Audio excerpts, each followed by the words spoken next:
से निकले हैं, तो 12th से निकले बच्चों के सामने एक बड़ा क्वेश्चन होता है कि अब हम क्या करें। उनको सलाह देने वाले कोई होते नहीं है। वो देखते हैं मेरा दोस्त क्या कर रहा है, दोस्त भी ऐसा ही है, क्योंकि ज्यादातर इंडियन पेरेंट्स जो होते हैं वो 12वीं के बाद अपने बच्चे को सही गाइड कर नहीं पाते। उनकी भी गलती नहीं है, माहौल उस तरह का नहीं है ना, उतनी जागरूकता नहीं है। तो 12वीं के बच्चे के सामने कई सारे क्वेश्चन आते हैं, जैसे मैं क्या करूं, ये सबसे पहला क्वेश्चन है। अब इस क्या करूं का आंसर ना बेटा हर बच्चे का अलग होता है। आपका क्या आंसर होगा ये सबसे बेहतर आप खुद डिसाइड कर सकते हैं। इसके बाद ऑप्शंस बहुत सारे हैं। एक ऑप्शन ये है कि हम अपनी स्टडीज को कंटिन्यू करें, हम जाएं और अपने कॉलेज को ज्वाइन करें, वहां अपनी पढ़ाई करें, फिर आगे की पढ़ाई करें, फिर आगे की। जिसका इंटरेस्ट हो ना पढ़ने में वो पढ़ाई में जा सकता है। पढ़ाई में भी बहुत फ्यूचर है भाई, हायर लेवल की स्टडीज करो, आप पीएचडी तक करो तो बहुत बढ़िया फ्यूचर है। लेकिन ये स्टडी बेटा टाइम टेकिंग प्रोसेस है। अब हर बच्चे के पास बराबर समय नहीं होता। कई बच्चे ऐसे हैं जिनके लिए 12वीं करते ही कमाना जरूरी है, कई ऐसे हैं कि 30 साल के हो गए तब भी कमाना जरूरी नहीं है। तो स्टडी वाला ऑप्शन सबके लिए नहीं है। जिनके पास पहली चीज समय हो, दूसरी चीज उनके पेरेंट्स उनकी स्टडीज पे, हायर स्टडीज पे पैसा खर्च कर सकते हो। सबसे इंपॉर्टेंट तो समय है, समय के साथ साथ पैसा, और उनके दिमाग में ये चिंता ना हो कि मुझे 1 साल में कमाने बैठना है, तो फिर उसको पढ़ना चाहिए। ये भी अच्छी चीज है पर इसमें समय लगेगा। अब पीएचडी कोई 20 साल में कैसे कर लेगा?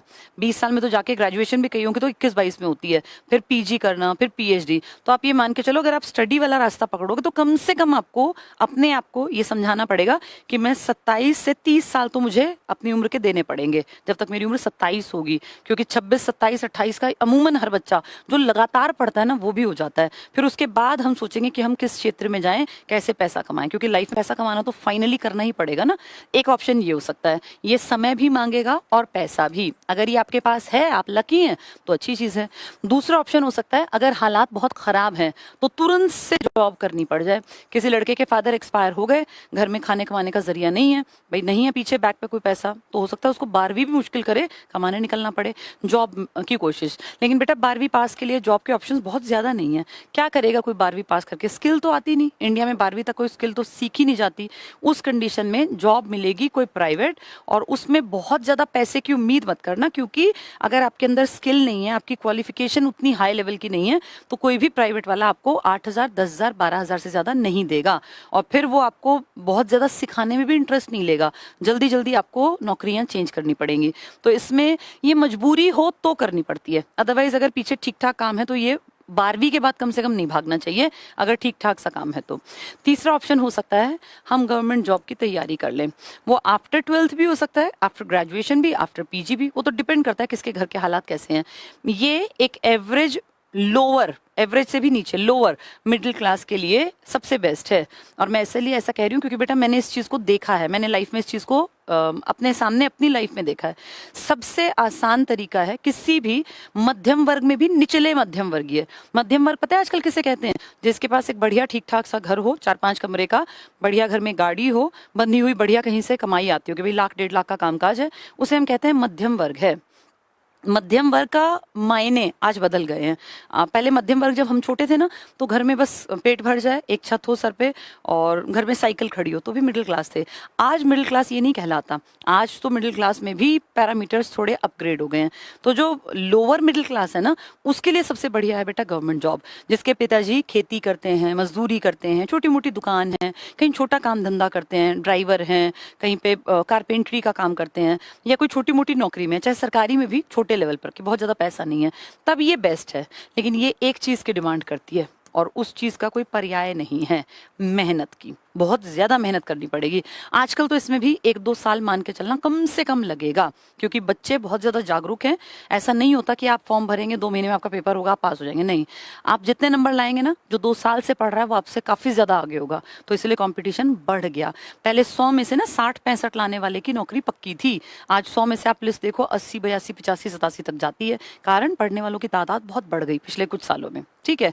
चौथा ऑप्शन हो सकता है 12वीं के बाद अगर पीछे बेस बढ़िया है, बिजनेस कर लो। पिताजी ने सब कुछ खोल रखा है, 4 शोरूम खुले पड़े हैं, कुछ नहीं करना, आपने जाके वहां बैठना है, बस गल्ले पे बैठना है। सारे वर्कर आपका काम कर रहे हैं, वो गल्ला भर जाएगा, शाम को कलेक्ट किया सारे पैसे और घर चले गए। ये आपकी मेहनत नहीं है, ये आपके पिताजी या दादाजी ने जो काम करके छोड़ा है वो है। तो अमूमन ये आम बच्चे के लिए नहीं हो सकता। आम बच्चे के पास ये 3 ऑप्शन है। अब ये 3 ऑप्शन सबके लिए बराबर नहीं है। जिसके घर में बिल्कुल कुछ भी नहीं है, बहुत गरीब है, उसको बेटा ये करना पड़ेगा। अगर रोटी भी नहीं है तो होता ना, खाली पेट तो भगवान के भजन भी नहीं होते, पेट भरा हो तो ही भगवान के भजन होते हैं। तो सबसे पहली प्रायोरिटी पर अगर कोई बहुत ही गरीब है, अनाथ है, पिताजी नहीं है, कमाई का कोई साधन नहीं है, तो फिर उसको 12वीं करते ही अपना काम धंधा पकड़ लेना चाहिए। पढ़ाई साइड बाय साइड करे पहले, क्योंकि पेट भरना जरूरी ना। अगर ठीक ठाक सा काम है, पिताजी इतना कमा रहे हैं कि घर की रोजी रोटी चल रही है, उस बच्चे को थोड़ा सा मेहनत करके अपने घर के स्तर को सुधार लेना चाहिए। उनके लिए बेस्ट ये है। और ये जो स्टडी है, इसमें आप पढ़ाई में अच्छे हैं, पढ़ना आपका पैशन है, आपके पास हैं 8-10 साल, तो फिर हायर स्टडीज करो। इसमें ना बेटा आगे जाके कमाई के साधन बड़े बन सकते हैं। जैसे आपने पीएचडी कर ली अच्छे मार्क्स के साथ, आपकी किसी सब्जेक्ट में बहुत बढ़िया कमांड है, पर्सनालिटी आपकी अच्छी है, आपकी जबान अच्छी है, तो आप किसी भी यूनिवर्सिटी में जाएंगे, आपने मतलब ये अगर अपना नेट वेट कर रखा है तो फिर आपको अच्छी नौकरी मिलेगी। पर ऐसा कभी देखना 20-22 साल के बच्चों के साथ नहीं होता। इसके लिए आपको उम्र के लगभग 30 साल देने पड़ जाते हैं, 28-30 साल मिनिमम है। और फिर वो गवर्नमेंट मिले ना मिले, यूनिवर्सिटी में नौकरी निकले ना निकले, डिपेंड करता है प्राइवेट में आप कहाँ कर रहे हैं। तो ना बेटा ये सबके अलग अलग हैं। अब तुम अपनी कैटेगरी देखो कि तुम किस कैटेगरी में हो। हर किसी की चाहत, हर किसी की जरूरत सेम नहीं होती।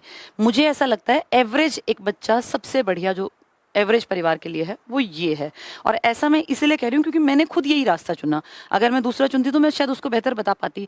मेरा खुद का ये नजरिया है कि एवरेज परिवार के बच्चे के लिए इससे बेस्ट कुछ नहीं है।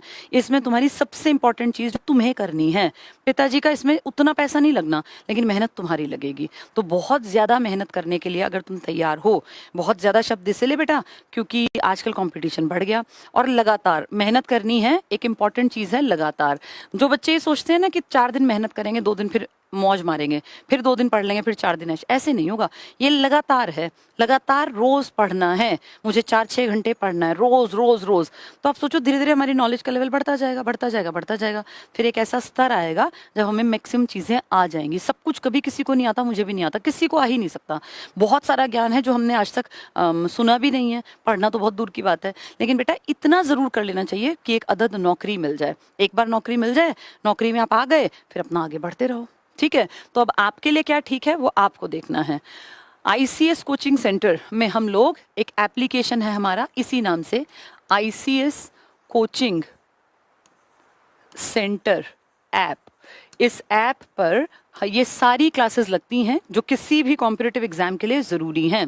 इसमें पूरे साल की क्लासेस चलती हैं।